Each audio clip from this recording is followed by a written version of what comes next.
Prisipažink, Gediminai, ar tu čia iškepė ar nupirkai, tiesiog paragauti prie kavos šiandien? Tiesą pasakius, labai didžiuojasi, kad vis dar moku padaryti štai tokių puikių, gražių pyragų. Na, nors tai yra jau kūčių išvakarės ir galbūt yra suplanuoti visi patiekalai, visi desertai. Bet dar galite iššokti šitą traukinį. Galite iššokti šitą traukinį, galbūt naujiesiam pasigaminti, o galite tiesiog pasilepinti bet kada. Tai yra toks iš dalies prancūzų klasika, lazdynų riešutų pyragas su lazdynų riešutų dakvasu ir lazdynų riešutų kremu. Labai gerai atrodo. Pats biskvitas yra pats mėgstamiausias gal mano biskvitų. Jis toksai ir morenginis, ir biskvitinis. Lazdynų riešutai. Dar vandens turi. Fantastiškas. Yra keletą tokių galbūt sudėtingesnių gaminimo etapų, tačiau kaip išvengti problemų ar nesėkmių, pasižiūrim. Maistas nėra tik maistas. Tai atradimai, tai patirtis, tai šventė. Gardus maistas gimsta iš meilės, nes jūs nusipelnote geriausio. Mums gaminti yra šventė.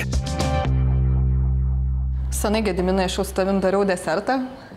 Kokia tai pats Iš tikrųjų, tai yra vienas mėgstamiausių, galima sakyti, iš dalies vienas mėgstamiausių mano pyragų, desertų, nes aš labai mėgstu daryti pyragus su dakvasu. Dakvasas tai yra morenginis, riešutinis, toks kaip biskvitas pavadinkim. Nepatikėsi, man irgi vieni mėgstamiausių desertų yra su morengu. Labai nuo vaikystės mėgstu. Ir galima keisti riešutus, ar migdolus, ar lazdyno riešutų, ar graikinių riešutų, žodžiu, kaip nori. Tai nuo būtent dakvaso mes ir pradėsim, nuo įdomiosios dalies. Tai reikės 4 kambario temperatūros laisvai laikomų vištų trynių. Likusių trynių jokių būdų neišmeskite, juos panaudosite gamindami plikytą kremą. Šiam morengui santykis yra labai paprastas. 2 dalys baltymo, 1 dalis cukraus. Tai yra 120 gramų baltymų, 60 gramų cukraus. Bet mes jo iš karto nededam. Prieš supildami cukrų mums reikia šiek tiek išplakti patį baltymą, kad jis pradėtų putot ir kad jis būtų stabilesnis, reikia įdėti žiupsnelį druskos. Kai suputoja, jau pasidaro tokios, sakykime, gana tirštos putos, įpilam pusę cukraus kiekio, plakam, kol nesimato grūdelių tokių, jisai greit pakankamai ištirpsta ir tada supilam likusią dalį ir vėl plakam, kol cukrus ištirps.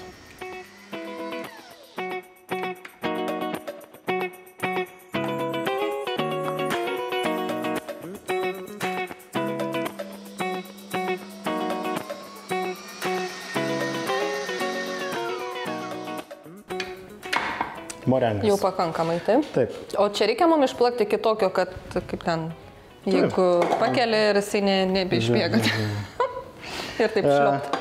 Čia mums nereikia tiek daug saldumos pačiam morengė, nes mes dar dėsim riešutinius miltus. Tai viskas yra pakankamai paprasta. Kepinti lazdyno riešutai. Na, aš naudoju nuvalytus nuo labelės, galima ir šiek tiek su labelė. 125 gramai. Šiek tiek krakmolo. Tai krakmolas vėlgi... Drėgmės jį labiau užtraukia. Jisai padės išlaikyti, kai pyragas iškeps, kad jis taip stipriai nesukristų. Tai toks geras šaukštas arba 20 gramų. Ir cukraus pudros. 110 gramų. Užsaldinsim daugiau. Taip, įpilam. Dabar viską reikės sumalti. Bet vėlgi, malimas neturėtų užtrukti per ilgai.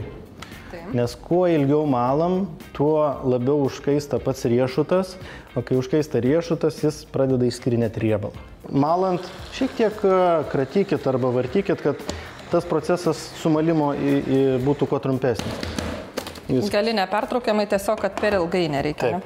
Ir gaunam štai tokius sumaltus riešutus su cukraus pudra ir iš karto jau susimaišiusiu krakmolu. Taigi viską supilam, čia nereikėtų dalimis, viską supilam ir stengiamės kuo mažiau darant judesių padaryti daugiau mažiau vientisą masę. Nieko baisaus, jeigu bus koksai šiek tiek morengo neišsimaišiusio gabalėlis. Konditerinis maišas. Taip. Ragauja. Aš ragautoja. Konditerinis maišas, na, čia jo tikrai reikėtų. Ir antgalis toksai pakankamai platus, nes darysim tokią vientisą spiralę.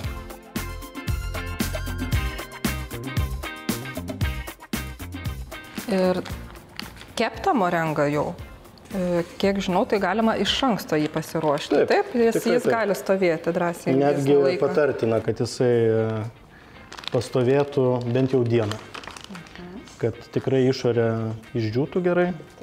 Skarda. Na, aš iškart nupiešiau tokius gražius apskritimus, 18 cm daugiau mažiau. Visuomet, jeigu kažką žymytės ant sviestinio popieriaus, tai vėliau apverskit. O mes su vėjeliu kepsim ar paprastai? Taip, su vėjeliu. Tai kas irgi labai padeda, kad prilipinti? Šiek tiek, kad priliptų. Pats popierius vėliau tikrai labai lengvai nusiplauna, ne bėda. Ir pradedam nuo centro. Spaudžiam visą laiką vienodą jėgą, kad tolygiai išeitų masė ir tiesiog leidžiam taip ratu vyniotis. Taigi taip paruošti, sakykime, biskvitukai, morengiukai keps iki 180 laipsnių įkaitintojo orkaitėj su vėjelio funkcija, ventiliatoriaus funkcija 15 minučių. Iškepus reikia tikrai labai gerai atvėsinti. Jeigu mes juos kepsim, džiovinsim, tai gausim tiesiog tvirtą, kietą morengą su jau kietu vidum. Mums reikia traškios išorės ir minkšto vidaus.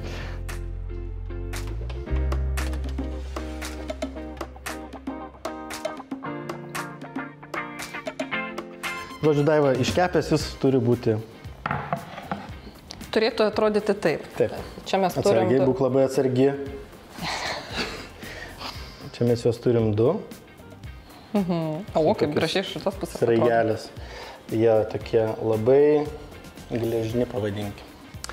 Na ir reikia kremo, aišku, reikia kremo, kaipgi pyragai be kremo.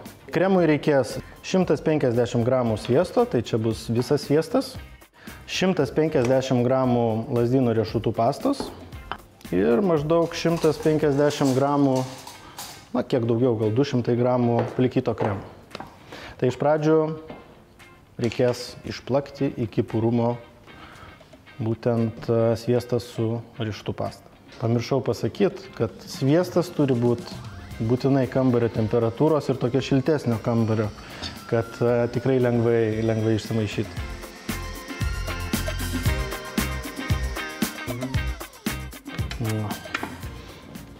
Sviestukas koks riešutinis, skanėja, ne? Bet šiek tiek per riebu. Tai plikytas kremas būtent ir atlieka tą ir tekstūros funkciją, ir šiek tiek riebumą nuima. Prieš dedami plikytą kremą čia, reikėtų jį permaišyti. Ir tiesiog sudedam viską į kremą. Gerai, ir dabar maišom, vėlgi, kad būtų toks vientisas, laukit. Aš matau, kad tau jau tiesiog norisi kremo paragauti.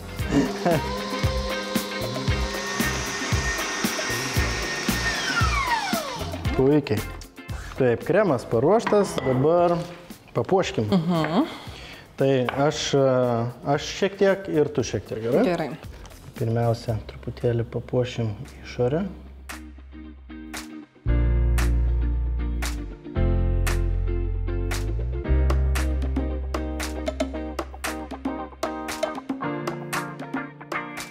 Čia riešutų tikrai turi būti daug. Na, jeigu šitas pyragas tau primena jaunystę, visom prasmėm aš labai džiaugiuosi. Prašau. Nu va, klausyk. Gražuolis. Gražuolis, tikrai, kaip iš desertinės. Nesudėtingas, bet išskirtinis desertas, kurį tikrai gali pasigaminti kiekvienas. Jeigu netyčia praleidote kurį nors recepto momentėlį, užsukite į gardu.lt, ten rasite pilną receptą, o po pertraukėlės pagaminsiu tikrai paprastą, šventėm puikiai tinkantį tokį užkandį, galima pasakyti.